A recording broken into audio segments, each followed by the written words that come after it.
陕西秦岭横亘，渭水长流，13朝古都的黄土下埋着周秦汉唐的帝王将相，每一锹下去都可能挖出一段沉埋千年的秘辛。这里是中国墓葬密度最高的省份，从西安到咸阳，从宝鸡到渭南，帝陵、王陵，贵族墓群星罗棋布，地上是繁华的人间，地下是另一个拥挤的世界。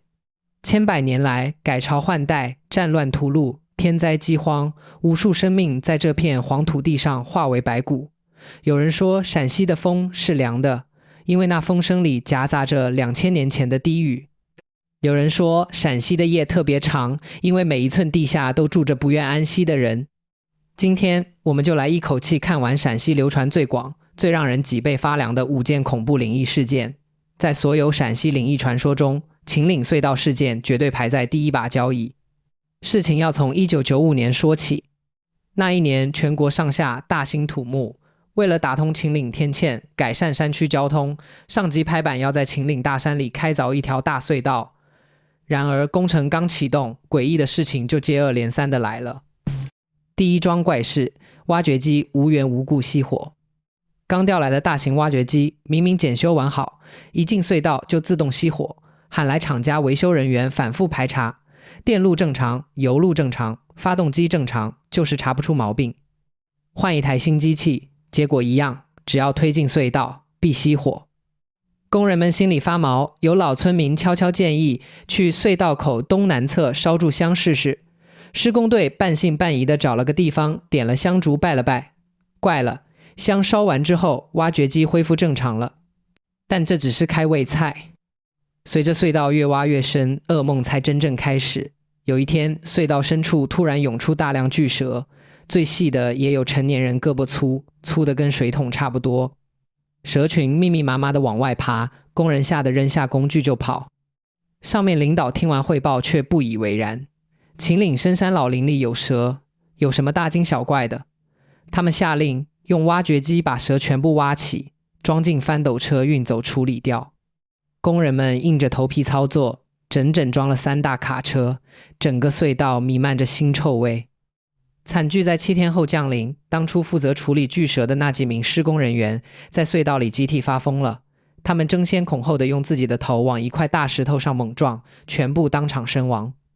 而其他没有参与处理蛇的工人什么事都没有。工程彻底瘫痪，没人敢再进隧道。传说后来一个叫749局的神秘机构派人介入调查，将此事列为机密档案。然而故事到这里还没完。在停工期间，有工人在隧道深处发现了一块古老石碑，上面刻着几个字：此处勿动，请绕行。落款是刘伯温。明朝开国功臣刘伯温以擅长风水堪舆著称，民间传说他曾走遍中华龙脉，在关键节点设下封印。秦岭自古被称为中华龙脉，巨蛇被视为龙脉的守灵灵兽。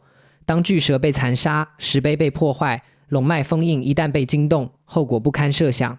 当然，这些都是坊间传说。但从那以后，秦岭隧道的工程确实调整了路线，许多施工记录至今未曾公开。如果说秦岭隧道事件是人与地下力量的冲突，那秦始皇陵就是一场跨越2000年的未解之谜。秦始皇陵位于陕西临潼骊山北麓，修建于公元前247年至前208年，历时39年，动用70多万工匠，是中国第一座规模空前的帝王陵寝。2000多年来，围绕这座陵墓的诡异传说从未断过。最著名的有4件，其一，阴兵借道。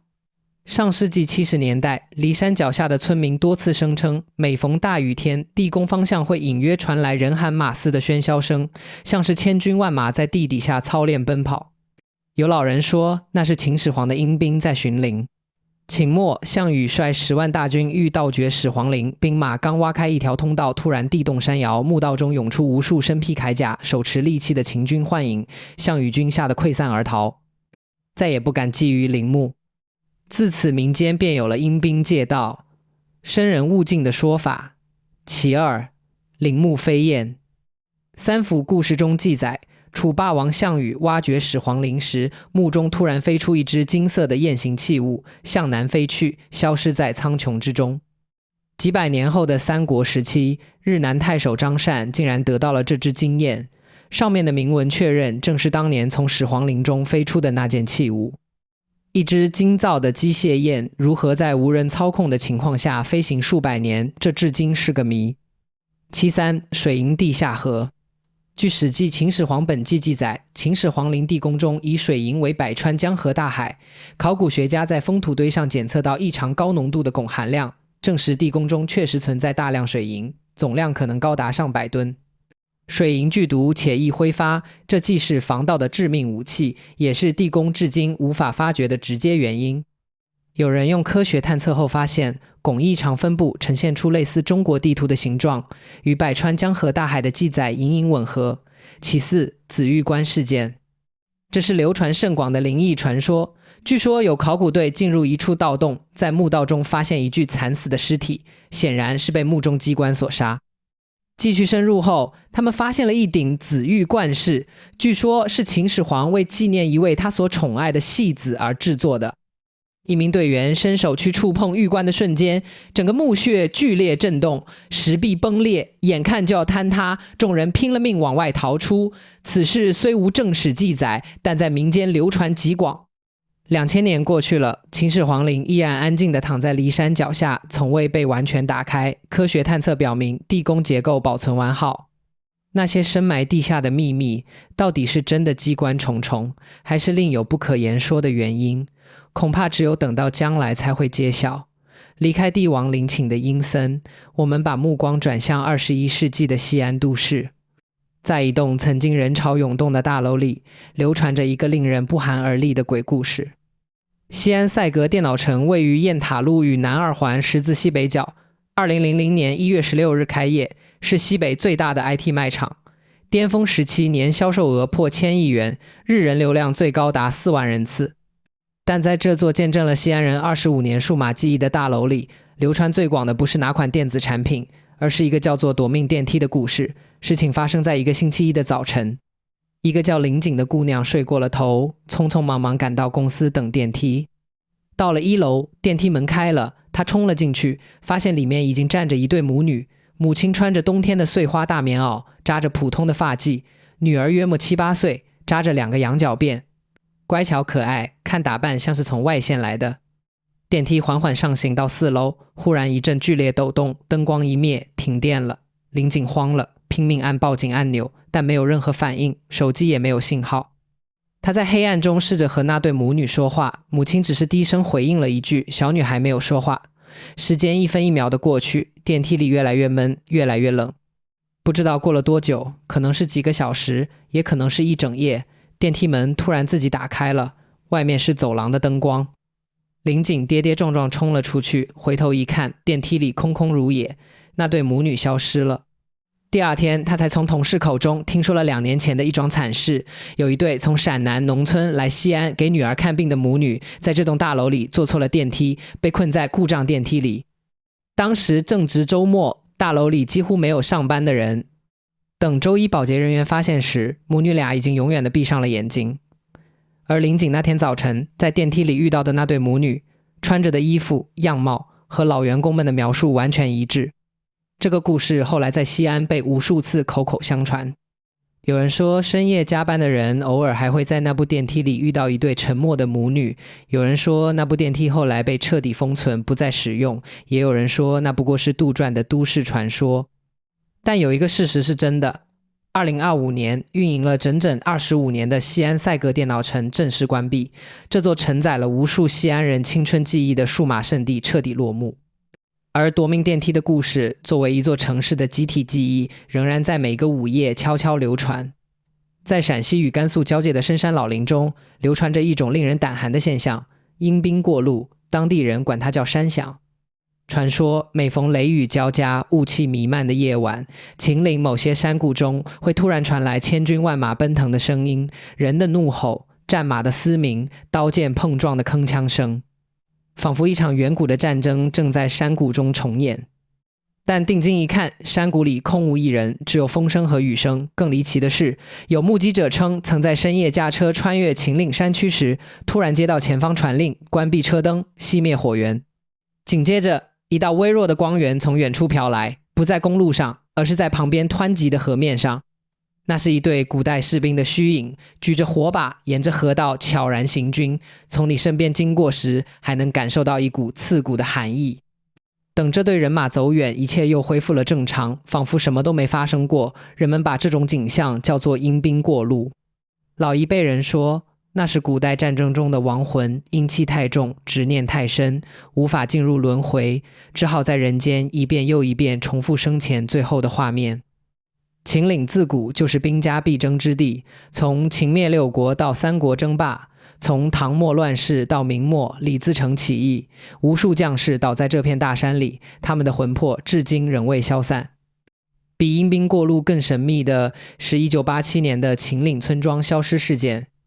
那一年秋天，秦岭深处一个叫清溪村的小山村，不到100口人，以务农为生，一夜之间从地图上消失了。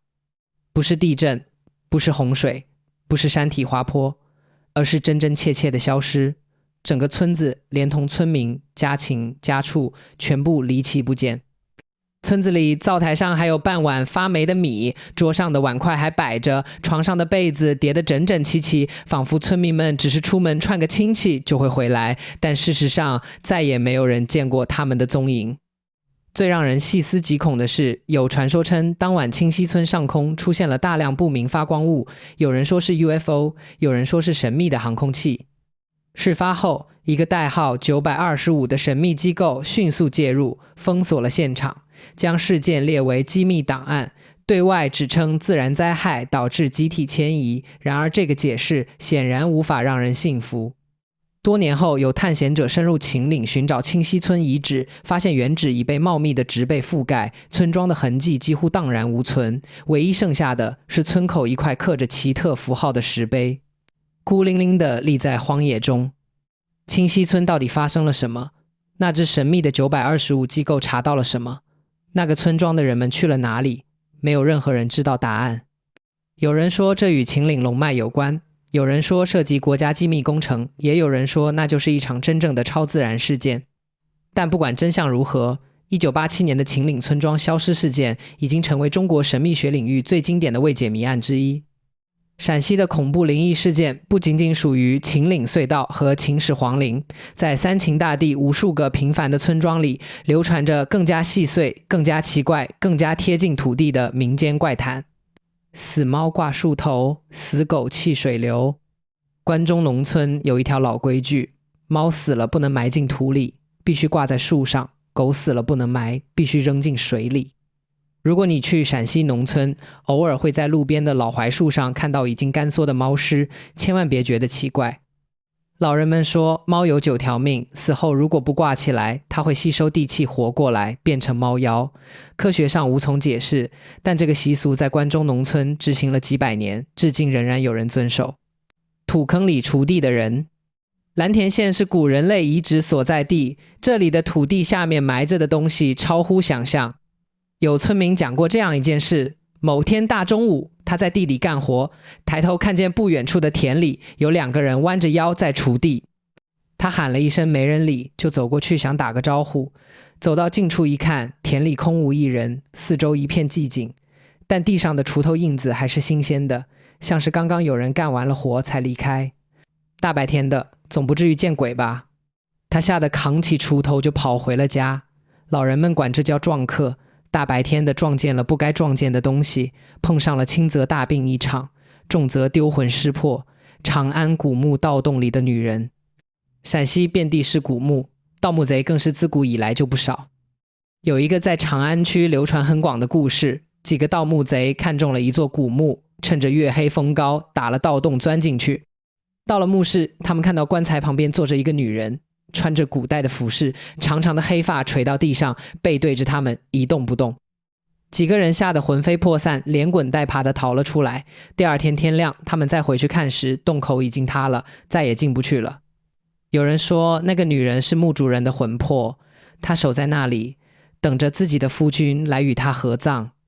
西安古城墙上的黑影，西安明城墙，始建于明洪武年间，距今600多年，是中国现存最完整的古代城垣。这道城墙见过了无数血雨腥风，明末李自成攻城，清军入关屠城，民国时期的军阀混战。有值夜班的保安称，凌晨3、4点钟，偶尔会在城墙垛口处听到号角声和兵器碰撞的声音，循声去找，城墙上空无一人，只有夜风在城砖之间呼啸。最瘆人的是，有人曾在阴雨天的深夜从城墙下经过时，隐约看见垛口处蹲着一个人形的黑影，一动不动地俯视着下面，等揉一揉眼睛再看，那个黑影已经消失了。筷子不能竖着插碗里。在陕西，如果你去农村吃饭，把筷子直直地竖着插在饭碗里，旁边一定会有人骂你，然后赶紧把筷子放平，因为那是给死人上香的姿势，筷子上方飘起的米饭蒸汽就像香烟一样。这叫禁鬼饭，活人吃了会沾上不干净的东西，吃泡馍时的禁忌，吃羊肉泡馍也有讲究。老一辈人说，泡馍掰好了放进碗里，不能把筷子伸进去搅，因为那样会惊动碗里的东西。什么东西没人说得清，但老食客都知道，吃泡馍要从碗边一层一层的捞，绝不能翻来覆去的搅底。写下这5个故事，我想你可能会发现一个规律，为什么恰恰是陕西拥有如此密集的恐怖灵异传说？答案并不复杂。第一，这里埋的人比地上走的人还多。从西安到咸阳，方圆几十公里内密布着周秦汉唐的帝王陵寝，更不用说数不清的贵族墓、平民坟。考古界常说陕西地下文物密度全国第一，换个更直白的说法，这片土地上的每一寸下面都住着人。第二，历史上流过太多血，秦灭6国的战争、楚汉争霸、三国对峙、唐末黄巢之乱、明末李自成起义、清军屠城、抗战烽火，三秦大地每一次王朝更替都要经历一次大屠杀。那些没有坟茔、无处安息的亡魂，只能在人间游荡。而所谓迎宾过路，不过是这些历史的回声在大雾弥漫的山谷中再次响起。第三，秦岭与龙脉的神秘感。秦岭横亘中国腹地，自古被认为是中华龙脉所在。山高谷深，常年云雾缭绕，把太多秘密藏在了山腹之中。1995年的隧道灵异事件，1987年的村庄消失事件，都发生在这条绵延千里的山脉腹地。山太大了，藏得下一切秘密。而最深层的答案或许是，灵异故事之所以能够流传千百年，不是因为人们真的相信鬼魂的存在，而是因为这些故事替这片土地上的人记住了那些不该被遗忘的伤痛。秦岭的风吹了千万年，钟楼的铜钟每晚准时敲响，城墙上的青砖已经被风雨侵蚀了600年。我们这些活在当下的人走在这座古城里，脚下踩着秦汉的瓦当，身边吹过唐宋的晚风，夜空中亮着明清的星斗。在这样的地方，有些故事流传下来也就没什么奇怪的了。那些故事里的人和事，信也好，不信也好，他们就在那里静静地等下一个夜深人静的时候，讲给下一个愿意听的人。